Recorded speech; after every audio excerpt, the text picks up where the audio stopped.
Hello friends. मेरा नाम है रश्मि और स्वागत है आपका मेरे इस चैनल पर जिसका नाम है teaching learning.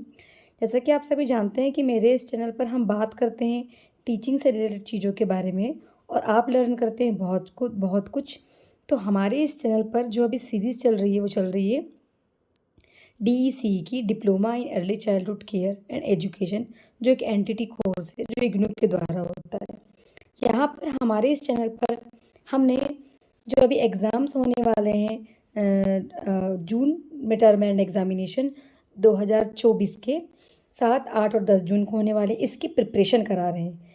Under this preparation हमने ब्लॉक वाइज सारी प्रिपरेशन की है, उसकी प्लेलिस्ट बनी हुई है मेरे इस चैनल पर।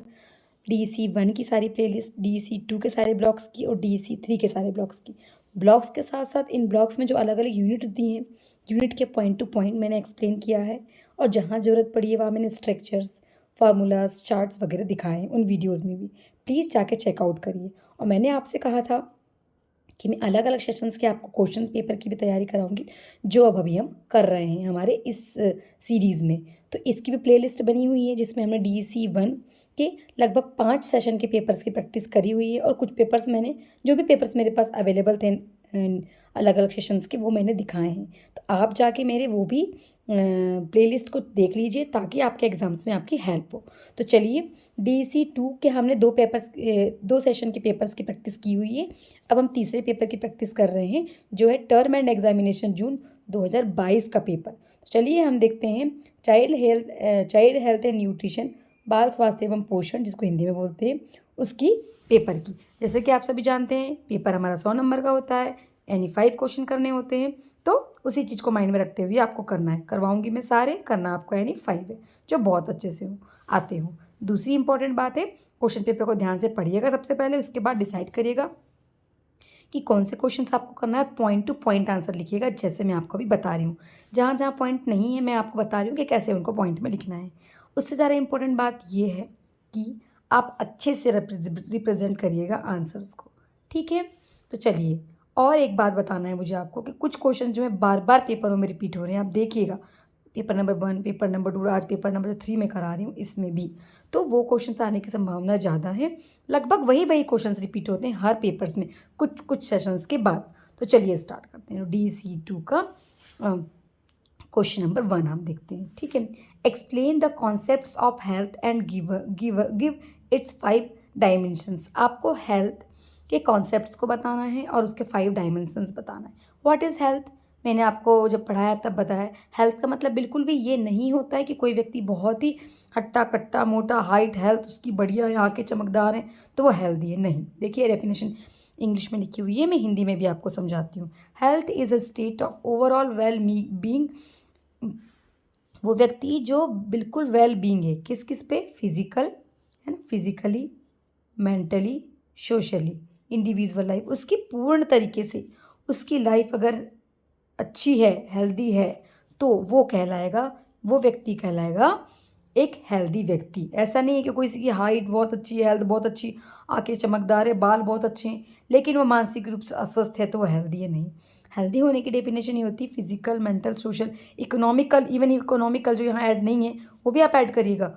उन सब तरीक़ों से अगर कोई वेल बींग है, इट मीन्स ही और she should be considered as a healthy person, ठीक है। उस व्यक्ति को हम एक स्वस्थ व्यक्ति की श्रेणी में शामिल करेंगे। समझ गए होंगे आई होप आप। तो इसके आपको बताना है डायमेंशंस कौन कौन से। तो जैसे मैंने आपको बताया ऊपर, तो वही डायमेंशंस को हमको 1 बाय 1 एक्सप्लेन करना है। जैसे कि फर्स्ट पॉइंट, फिजिकल हेल्थ, यानी जो अपेयरेंस है बॉडी का, हाथ पैर नाक नक्श, जो अंदर की बॉडी के पार्ट्स हैं वो सब हेल्दी हों, है ना। न्यूट्रिशंस फूड लेता हो, अच्छे से एक्सरसाइज करता हो, रेस्ट करता हो, उसको उसके अंदर शरीर में कोई बीमारी ना हो, कोई इंजरी ना हो, तो वो व्यक्ति कहलाएगा हेल्दी। दूसरा मेंटल हेल्थ, उसको किसी प्रकार से मानसिक बीमारी ना, साइकोलॉजिकल फिजिकल, साइकोलॉजिकल भी वेल हो, उसको कोई टेंशन स्ट्रेस ना लेता हो, पॉजिटिव माइंड हो, ठीक है, गुड मेंटलिटी वाला व्यक्ति हो, तो वो भी कहलाएगा हेल्दी। मतलब ये एक पॉइंट्स है ना, उसको मेंटल हेल्थ बोलेंगे। सोशल हेल्थ कि आसपास के लोगों के साथ उनका संपर्क कैसा है, लोगों के साथ उनके रिलेशंस कैसे हैं, सहानुभूति वाला नेचर है कि नहीं, एम्पैथी, कम्युनिकेशन, ये सब अच्छा होना चाहिए तो व्यक्ति सोशली हेल्दी होगा। स्पिरिचुअल कैसे बोलेंगे भाई? स्पिरिचुअल मतलब कि spiritual health related to one sense of the purpose, value and inner peace, है ना। अलग अलग हमारे कस्टम्स, हमारे फेथ, हमारे विश्वास, हमारी भावनाएं जो भी हैं उसको हम बोलते हैं spiritual health. Environmental health, this dimension focused on the well being on the external surrounding, आपके सराउंडिंग के आसपास, आपके आसपास जो चीज़ों से आपका इंटरेक्शन कैसा है। अगर आप सही तरीके से इंटरेक्ट कर रहे हैं पेड़ पौधे, जीव जंतु, लिविंग नॉन लिविंग थिंग्स के साथ, जो भी आपके रिलेशंस हैं और अच्छे रिलेशंस हैं, तो आप हेल्दी पर्सन की कैटेगरी में आएंगे।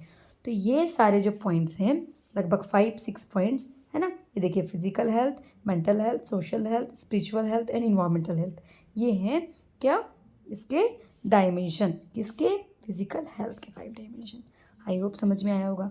नेक्स्ट क्वेश्चन कह रहा है आपसे कि describe any one functions of food. हमने प्रीवियस क्वेश्चन में भी करा है, एनी वन बोल रहा है, तो मैंने आपको बताया बहुत सारे होते हैं ना, साइकोलॉजिकल, फिजिकल, मेंटल। तो इसमें से देखिए ये चार्ट बना हुआ है, ये इसमें बहुत सारे फैक्टर्स लिखे हुए हैं, आप इनमें से किसी भी किन्हीं को भी आप एक्सप्लेन कर सकते हैं।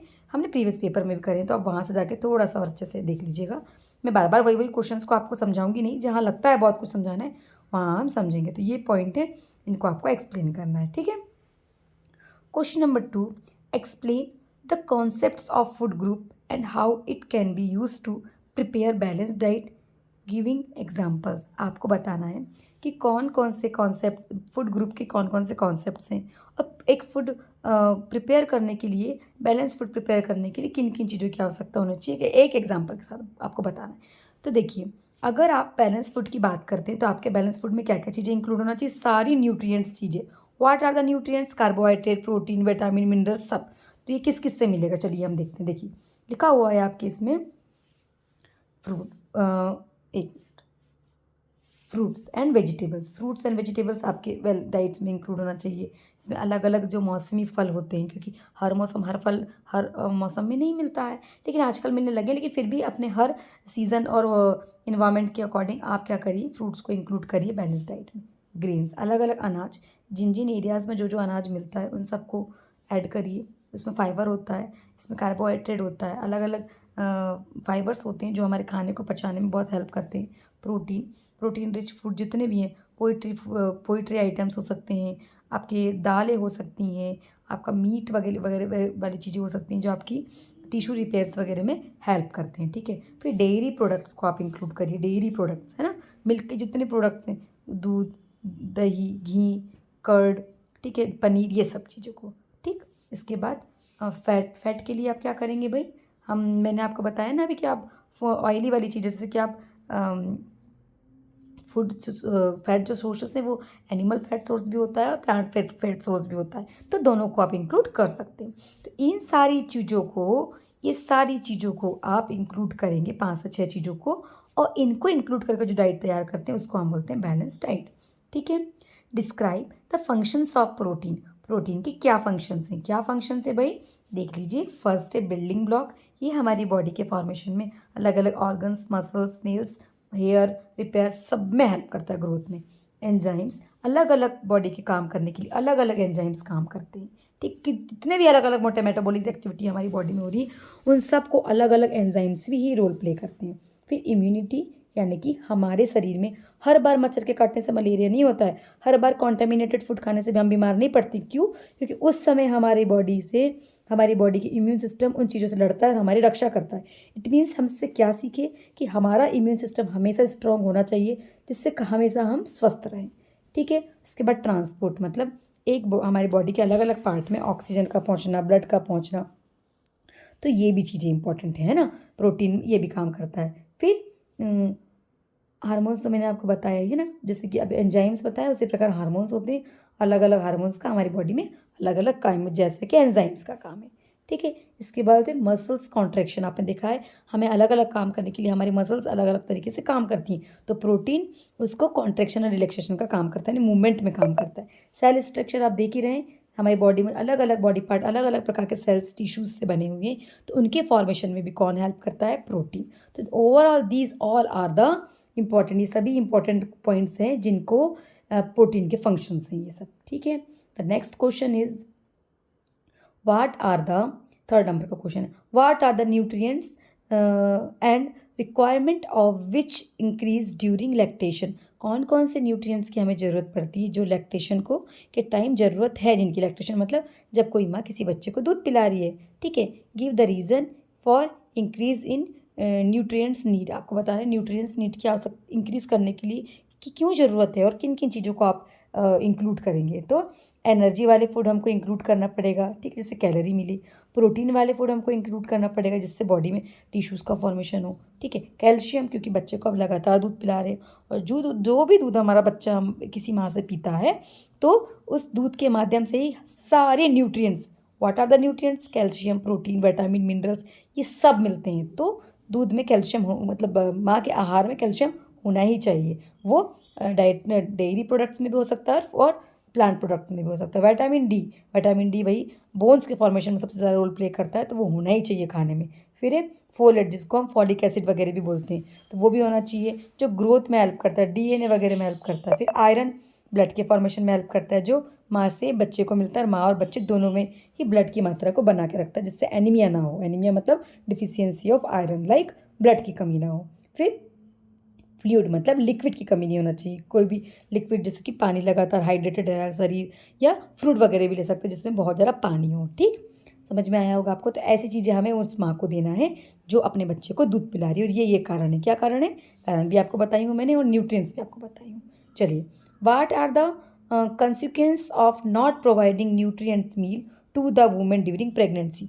अगर कोई माँ प्रेग्नेंट है और उस दौरान उस माँ को सारे न्यूट्रिएंट्स वाले प्रोडक्ट हम नहीं दे रहे हैं, तो उसके क्या क्या दुष्परिणाम हो सकते हैं। तो चलिए, क्या क्या दुष्परिणाम हो सकते हैं। Poor fetal development, fetal development मतलब उस माँ के गर्भ में पल रहे बच्चे का डेवलपमेंट रुक सकता है या बहुत ही धीमी गति से होगा। दूसरा पॉइंट, मेंटल हेल्थ रिस्क, वो बच्चा जो उस गर्भवती माँ के पेट में है, अगर माँ को हम सारे न्यूट्रिएंट्स पोषक आहार नहीं दे रहे हैं, तो उस बच्चे को मेंटल बीमारियाँ हो सकती हैं, anaemia, high blood pressure, gestation disease, ऐसी अनेक बीमारियां हो सकती हैं। इसके बाद आपसे पूछा है कि कॉम्प्लिकेशन ड्यूरिंग लेबर। अब कॉम्प्लिकेशन ड्यूरिंग लेबर मतलब जब माँ किसी बच्चे को जन्म देगी तो उस दौरान माँ को दिक्कतें हो सकती हैं अगर उनके खाने में न्यूट्रिएंट्स की कमी है तो। फिर रिड्यूस्ड ब्रेस्ट मिल्क प्रोडक्शन, माँ के बच्चा को जब माँ जन्म देती है उसके बाद जो मिल्क का सीक्रेशन होता है, तो ये इसका फॉर्मेशन, इसके हार्मोन्स, इसके न्यूट्रिएंट्स का फॉर्मेशन हमारी बॉडी में या किसी माँ की बॉडी में तभी होने लगता है जब वो प्रेग्नेंट होती है। तो अगर न्यूट्रिएंट्स सारा नहीं देंगे तो माँ के शरीर में कमी हो सकती है। तो क्या करना है उसको, इस दौरान सारे ही न्यूट्रिएंट्स वाले फूड देना है, ठीक है। उसके बाद लॉन्ग टर्म हेल्थ इम्पैक्ट, अगर प्रेगनेंसी के दौरान माँ को हमने अच्छे से पोषण आहार नहीं दिए तो माँ को उसके जीवन काल में बहुत लंबे समय तक समस्याओं का सामना करना पड़ सकता है। तो आई होप आंसर समझ में आया हो। सी सेक्शन इसका क्वेश्चन नंबर 3 का, suggest a balance lunch meal for a pregnant mother. एक प्रेग्नेंट मदर के लिए अब बैलेंस मील कौन कौन सा होना चाहिए। ऊपर तो हमने देखे कि कमी से क्या क्या होगा, अब बैलेंस फूड हमें क्या क्या देना चाहिए, है ना। Stating what nutrients are obtain from each food, अलग अलग फूड आपको दिए हुए हैं, तो इसमें से हम किस किस प्रकार के चीज़ें प्रेग्नेंट माँ के लिए बैलेंस डाइट में दे सकते हैं। जैसे लिखा हुआ है कि ग्रिल्ड चिकन ब्रेड्स, है ना, ब्रीस्ट प्रोवाइडेड, जो लोग नॉन वेजिटेरियन हैं तो उनके लिए ठीक है, ये सब दे सकते हैं। ये देने से क्या होगा, बोल रहा है कि आप ये ग्रिल्ड चिकन ब्रीस्ट अगर आप देते हैं, इससे क्या होगा, ये प्रोवाइड करेगा प्रोटीन जो बच्चे के ग्रोथ में मदद करता है। दूसरा, ब्राउन राइस देंगे तो क्या होगा, ये कार्बोहाइड्रेट बनाए रखेगा, फाइबर बनाए रखेगा बॉडी में, जिससे एनर्जी मिलेगी। फिर स्टीम्ड ब्रोकली देंगे तो क्या होगा, इसमें फोलेट होता है, विटामिन सी होता है, फाइबर होता है, जो बच्चे के ग्रोथ में और बच्चे के डेवलपमेंट में, डाइजेशन के फॉर्मेशन में हेल्प करेगा, ठीक है। फिर मिक्स सैलड, अगर सैलड दे रहे हैं इसमें आप अलग अलग प्रकार के सलाद देंगे ना, अलग अलग प्रकार की चीज़ें, इसमें आप कुकुम्बर, लेट्यूस दिया हुआ है, कैरेट दिया हुआ है, इसमें vitamin A, vitamin C, mineral, iron सब होगा, ठीक है। तो वो बच्चे की ग्रोथ में हेल्प करेगा, ग्रोथ एंड डेवलपमेंट में। उसके बाद बोल रहा है कि Greek yoghurt with the berries, अब बेरीज दिया हुआ और अपनी योगर्ट दिया, उसमें तो प्रोटीन, कैल्शियम, है ना, प्रोबायोटिक्स वगैरह होगा जो बच्चों की बोन के डेवलपमेंट में और डाइजेशन में सपोर्ट करेगा। उसके बाद है होल ग्रेन ब्रेड्स वगैरह आती है ना, होल ग्रेन वाली ब्रेड्स जो आती हैं, ठीक है। तो उसमें उससे उससे क्या होगा कि कार्बोहाइड्रेट की मात्रा, फाइबर की मात्रा शरीर में बढ़ेगी। इस प्रकार हम सारी चीज़ों को इंक्लूड कर सकते हैं, ठीक है। इसके बाद है क्वेश्चन नंबर 4। करण नाम का एक लड़का है, करण अ 4 ईयर ओल्ड चाइल्ड, एक 4 साल का लड़का है, had a following for lunch. वो कुछ चीज़ें खाता है लंच में, जैसे कि एक चपाती लिखा हुआ है, 1 चपाती विथ पिकल, अचार के साथ, और एक छोटा सा cucumber. Evaluate whether Karan ate a balance lunch. क्या करण बैलेंस लंच खा रहा है? आपको आपका give the reason for your answer, आपके आंसर के साथ रीज़न देना। अब मैं बता दूं आपको कि बिल्कुल गलत है ये। करण का जो लंच है उसमें लैक ऑफ क्या है, मिसिंग है, बहुत सारी चीज़ों की कमी है। क्यों? क्योंकि सिर्फ आप चपाती दे रहे हो उसको, नहीं चपाती तो लिखा है ना, एक चपाती दे रहे हैं, थोड़ा सा अचार दे रहे हैं और कुकुम्बर, ये सारे न्यूट्रिएंट्स को नहीं भर सकता, सारे न्यूट्रिएंट्स की कमी को पूरी नहीं कर सकता। तो आपको इसको पॉइंट्स लिखना है कि सिर्फ रोटी में क्या होगा, थोड़ा सा फाइबर होगा, थोड़ा सा कार्बोहाइड्रेट होगा, पर बाकी न्यूट्रिएंट्स। फिर दूसरा की कमी है, दूसरा अचार, अचार में सिर्फ अचार में आम होगा, थोड़े बहुत मसाले होंगे, लेकिन बच्चे के को और भी ग्रोथ के लिए और भी न्यूट्रिएंट्स क्या हो सकता है, फाइबर क्या हो सकता है, ठीक है, मिनरल्स क्या हो सकता है। कुकुम्बर में कुछ अमाउंट में कुछ मिनरल्स होंगे और बाकी तो वाटर होता है। तो इस प्रकार से आप बताइए कि तीनों में क्या कमियां हैं, ठीक है।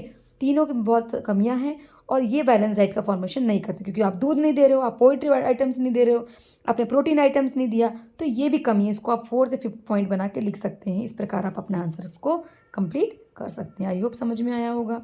चलिए नेक्स्ट क्वेश्चन हमारा क्या कहता है, हम देखते हैं।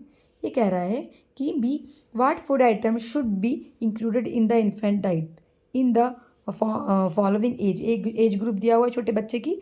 आपको बताना है कि क्या क्या आप फूड आइटम्स इनके लिए इंक्लूड करेंगे, है ना, खिलाने के लिए। प्रीवियस क्वेश्चंस में भी हमने किया था, यहाँ भी देखते हैं, 1 साल तक का दिया हुआ है ना। बर्थ से 6 महीने, देखिए सबसे इंपॉर्टेंट बात कि 6 महीने तक एक छोटे बच्चे को सिर्फ उसका माँ का दूध देना है, लिखा हुआ है ब्रेस्ट मिल्क और फॉर्मूला मिल्क। क्यों?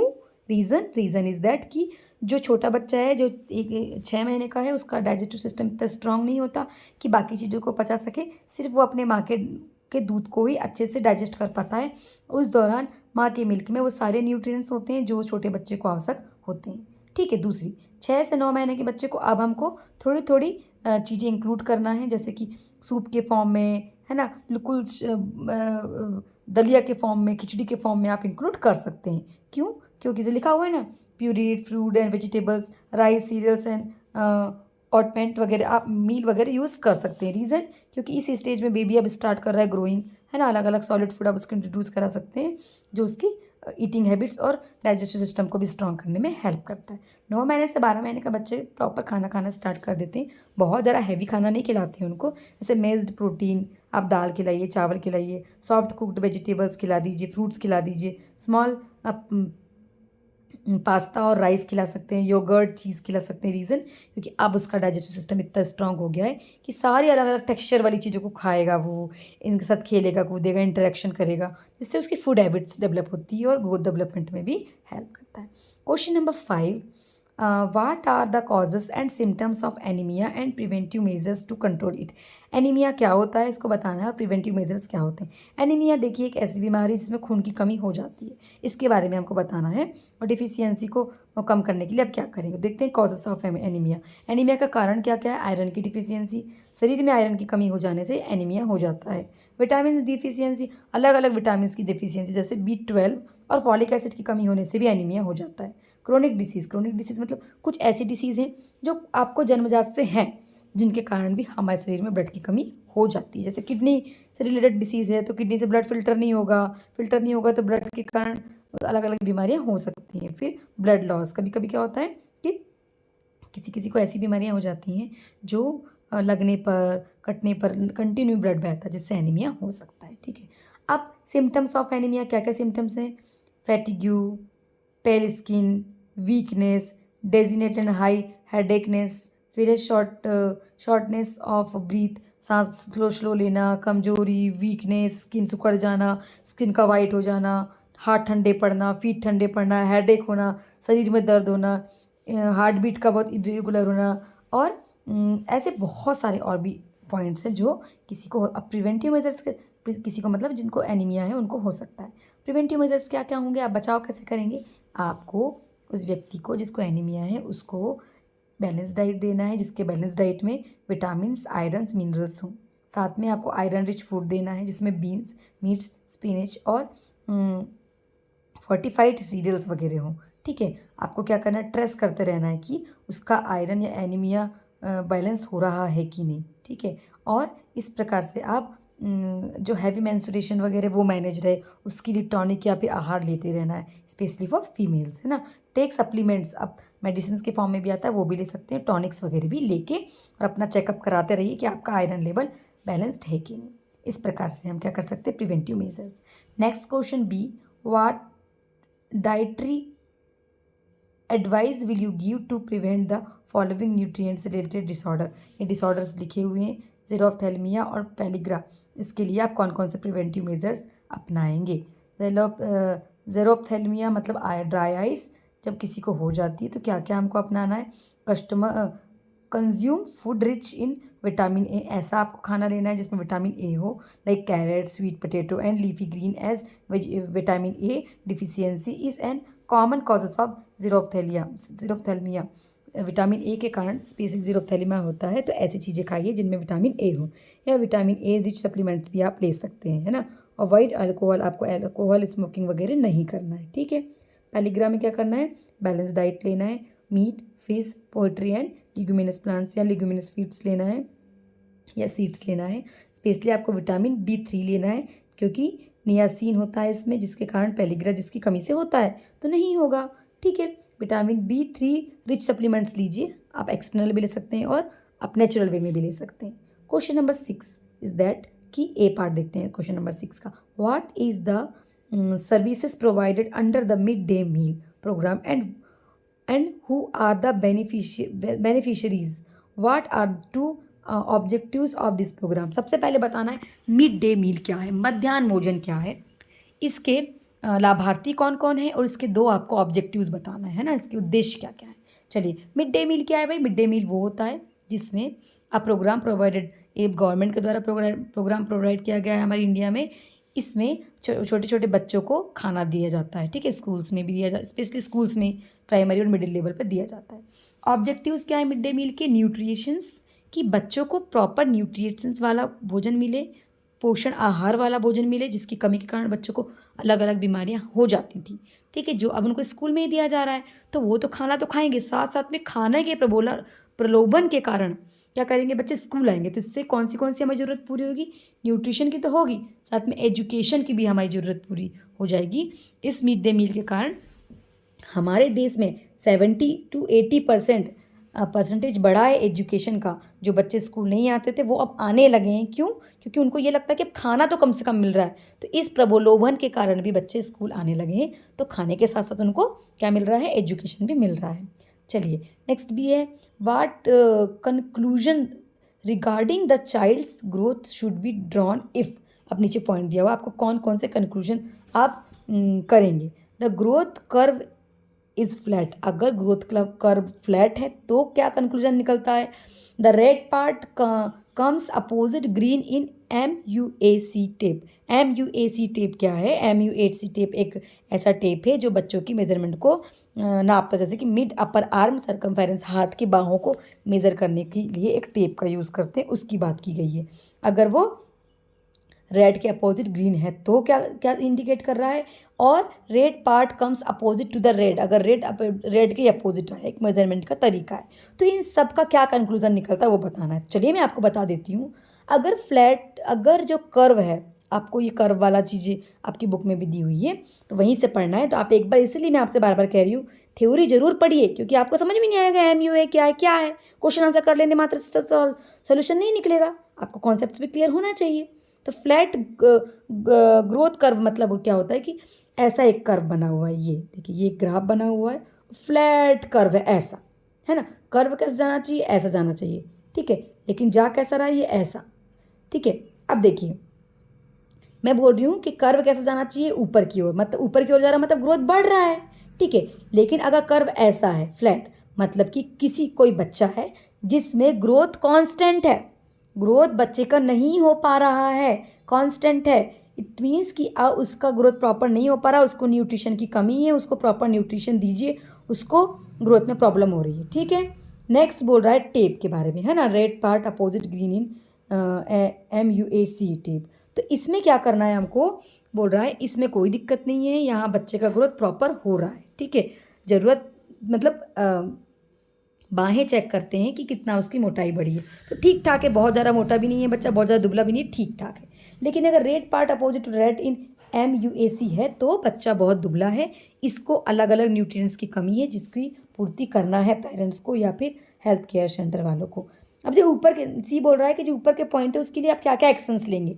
अगर फ्लैट है कर्व तो हम क्या करेंगे, क्योंकि न्यूट्रिशन की कमी है तो बच्चे को क्या करना है, न्यूट्रिशन रिच फूड हमको प्रोवाइड करना है जिससे कि बच्चे को सारे न्यूट्रिशन मिले। ठीक, दूसरा कि अपोजिट ग्रीन इन MUAC है तो कोई चिंता की बात नहीं है, धीरे धीरे आप बच्चे के खाने की मात्रा को रेगुलेट रखिए। लेकिन अगर tape red tape opposite red in MUAC है तो बच्चा बहुत क्रिटिकल कंडीशन में है, बहुत दुबला है, इसको बहुत ज़्यादा मॉनिटरिंग की ज़रूरत है और इसको ज़्यादा ज़्यादा खाना खिलाने की या पोषण आहार देने की ज़रूरत है। आई होप समझ में आया होगा। चलिए आगे देखें हम 7 question, list 5 symptoms that indicate that the child में बी हैव सीवियर इलनेस। बच्चा बहुत ज़्यादा बीमार है तो उसके क्या क्या सिम्टम्स होंगे, तो सिम्टम्स क्या होंगे, हाई फीवर होगा, difficulty in breathing, high fever मतलब बहुत तेज़ बुखार है, सांस लेने में दिक्कत जा रही है, सीजर्स हो रहा है मतलब कि बच्चे को क्या प्रॉब्लम हो रही है कि ब्रीथिंग से रिलेटेड प्रॉब्लम हो रही है। फिर है एक्सट्रीम फैटिग्यू, इसमें दिक्कत क्या हो रही है बच्चे को कि डिफ़िकल्टी हो रही है, चलने में, बहुत चलने फिरने में दिक्कत हो रही है, बहुत ज़्यादा कमज़ोर हो गया है बच्चा। फिर है सीवियर डिहाइड्रेशन, पानी की बहुत ज़्यादा कमी हो गई है। ठीक, ये सारे लक्षण दिखाई देंगे। फिर list 5 symptoms that show infections of the lower respiratory system. हमारी बॉडी के लोअर रेस्पिरेटरी सिस्टम जिसको हम लार्ज इंटेस्टाइन वाला पार्ट बोलते हैं स्पेशली, अगर वहाँ इन्फेक्शन है तो क्या सिम्टम्स दिखेंगे आपको बच्चे में। देखिए, कफ होगा बच्चे को, डिफ़िकल्टी इन ब्रीथिंग, सांस लेने में दिक्कत होगी।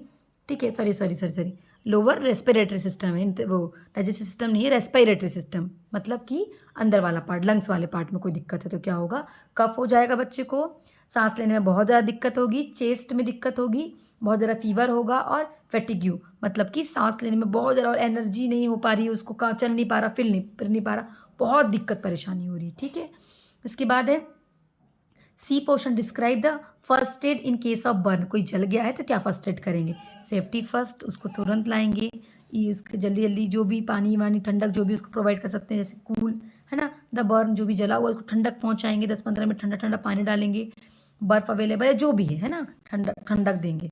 रिमूव टाइट आइटम्स, जो भी बॉडी में उसने टाइट चीज़ें पहना है उसको निकालेंगे क्योंकि स्वेलिंग होने लगती है तो उसको दिक्कत हो सकती है।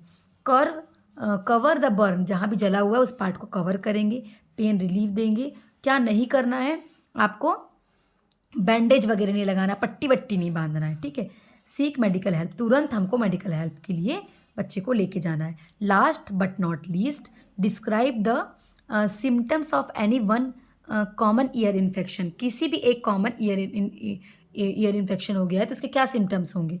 पहला, ईयर पेन, उसको कानों में बहुत ज़्यादा दर्द होगा, उसको फीवर भी हो सकता है, इरिटेबिलिटी यानी इरिटेशंस हो सकता है, कान के अंदर के पोर्शंस में बहुत ज़्यादा दर्द हो सकता है, सुनने में बहुत ज़्यादा दिक्कत हो सकती है, या उसके कान से मवाद या पानी के फॉर्म से चीज़ें निकल सकती हैं। इस प्रकार की समस्याएं हो सकती हैं किसी बच्चे को कान से रिलेटेड प्रॉब्लम है तो फ्रेंड्स, यहाँ हमने तीसरे नंबर का पेपर सॉल्व किए हैं। आई होप आपको समझ में आया होगा। ऐसे ही पेपर्स आपके क्वेश्चन पेपर आएंगे जब आपका पेपर आएगा, जब जो आपको 8 जून को पेपर आपका होने वाला है, तो देख के घबराइएगा नहीं, ऐसे ही आपको पॉइंट टू पॉइंट आंसर्स लिखने हैं। नेक्स्ट वीडियो में हम लेके आएंगे कुछ और पेपर ताकि आप तैयारी कर सकें अच्छे से। और आपने देखा होगा कि क्वेश्चंस जो हैं हर बार रिपीट होते हैं, कुछ क्वेश्चंस हर 1-2 सेशन में रिपीट होते हैं। ऐसे 5-6 क्वेश्चन कर लेने से, 5-6 क्वेश्चन पेपर कर लेने से मैक्सिमम आपकी तैयारी हो जाएगी, जो आपको एग्जाम्स में बहुत ज़्यादा हेल्प मिलेगी, ताकि आप आसानी से अपने क्वेश्चंस को कर सकें। फ्रेंड्स, पेन कॉपी लेके बैठिएगा, शॉर्ट नोट्स बना लीजिएगा, कौन कौन से क्वेश्चंस बार बार पूछे जा रहे हैं उनको नोट करिएगा, उनकी बार बार प्रैक्टिस करिएगा, ताकि एग्ज़ाम्स के दौरान आपकी अच्छे से हेल्प हो जाए। कहीं कोई आपको कमी कुछ ज़रूरत लगती है, कमेंट करिए, आपकी हेल्प होगी। आप एज अ स्टूडेंट के नज़रिए से देखते हुए मैंने वो सारी चीज़ें समझाई हैं जिनकी आपको आवश्यकता है। आप पॉज़ करके, स्लो करके, वीडियो की स्पीड स्लो करके आप वीडियोस को देख लीजिए, छोटे छोटे नोट्स बना लीजिए। एग्ज़ाम्स के दौरान वो आपकी बहुत हेल्प करेंगे। तो फ्रेंड्स, आई होप आपको समझ में आया होगा। All the best for your examinations, और जुड़े रहिए। Thank you and have a wonderful day. Have a nice day.